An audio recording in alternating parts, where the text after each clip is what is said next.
है उसकी अपेक्षा जो एकमात्र ज्ञान का आकार और अन्य सभी इन चीजों से, प्राकृतिक विषयों से परे है, अव्यक्त है। ऐसा सनातन अव्यक्त भाव दूसरा है। ठीक है। केनचित् प्रमाणेन न व्यजत इति अव्यक्तः, किसी भी प्रत्यक्षादि प्रमाण से, किसी भी प्रमाण से जिसको जाना न जा सके उसको अव्यक्त कहते हैं। व्यक्त मतलब जो प्रकट है, अव्यक्त मतलब जो प्रकट नहीं है। और उस जो प्रकट नहीं है, इतना बढ़िया भाष्यकार ने व्याख्या दिया। जो अव्यक्त है उसकी आप व्याख्या पूछ रहे हैं, तो कहते हैं केनचित् प्रमाणेन न व्यज्यत इति अव्यक्तः, जिसका किसी भी प्रत्यक्ष आदि प्रमाणों के द्वारा जिसको जाना ही नहीं जा सके, उसको आप उसके बारे में क्या पूछ रहे हैं? कहाँ उलझ गए? उसके बारे में तो उलझ गए। वो आंखों से दिखने दिखेगा ही नहीं, वो आंखों से नहीं दिखने वाला है, वो कानों से नहीं सुनने वाला है।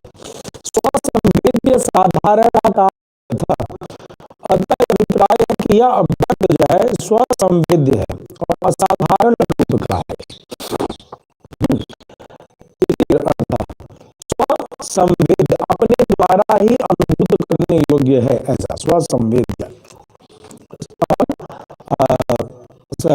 साधारण आकार और असाधारण स्वरूप है इसका, अन्य चीजों की अपेक्षा विष जातीय, अर्थात अन्य चीजों की अपेक्षा इसका जो स्वरूप है वो परे है, प्राकृतिक अन्य विषय होने के साथ है, उससे अलग है। सनातन उत्पत्ति विनाशार्हतया नित्य, कहते हैं उत्पत्ति विनाश से, उत्पत्ति विनाश अनर्हतया, जिसकी उत्पत्ति न हो और जिसका नाश न हो, इस तरीके से जो नित्य रहता है उसी को सनातन कहते हैं। हम लोग बोलते हैं सत्य सनातन वैदिक धर्म की जय। लेकिन कभी भी किसी ने ये इस्लाम कब से शुरू हुआ पता है, ईसाई कब से शुरू हुआ पता है, लेकिन कोई पूछे कि सनातन धर्म कब से शुरू हुआ, इसकी जानकारी नहीं है। इसीलिए इसको कहा कि यह जो विषय है, यह सनातन धर्म का, कि यह सनातन अर्थात इसका प्रारंभ कब है और इसका नाश कब है, इसकी कोई जानकारी नहीं है, इसलिए सनातन है। यह सर्वेषु वेदादिषु भूतेषु सकारणेषु सकार्येषु विनश्यत्सु तत्र तत्र स्थितो अपि न विनश्यते। वियत अर्थात आकाश, कार्यकरण सहित आकाश आदि संपूर्ण भूतों के विनश्यत्सु नाश होने पर, उनके नाश होने पर, यद्यपि यह तत्र तत्र स्थितो, यह जो अव्यक्त है वह उसमें स्थित रहता है, अपि न विनश्यति, फिर भी इस अव्यक्त का नाश उसमें नहीं होता है। नहीं समझे?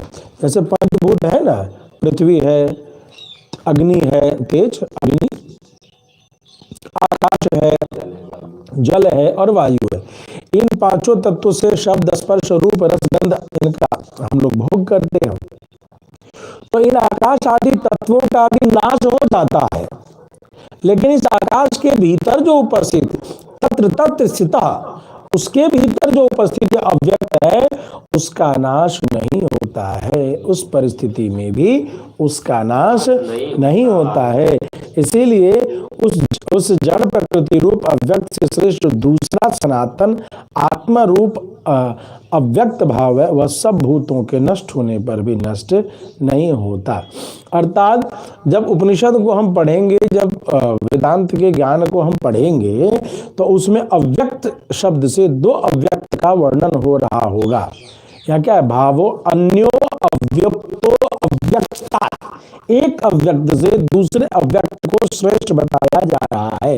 यानी जड़ प्रकृति रूप जो अव्यक्त है उससे श्रेष्ठ सनातन आत्मा रूप अव्यक्त उपस्थिति है। नहीं समझ में आई बात? एक अव्यक्त से दूसरे अव्यक्त को श्रेष्ठ बताया जा रहा था। एक अव्यक्त क्या है? तो जड़ प्रकृति, ये जो पंचभूत तत्व है उसको भी अव्यक्त रूप से परिभाषित किया जा रहा है, और उससे जो दूसरा अव्यक्त है वह आत्मा है। उस आत्मा स्वरूप की चर्चा कर रहे हैं। तो उस जड़ प्रकृति रूप जो अव्यक्त है उससे श्रेष्ठ यह अव्यक्त है, ऐसा करके व्याख्या 20वें मंत्र में हम सभी ने पढ़ा। आइए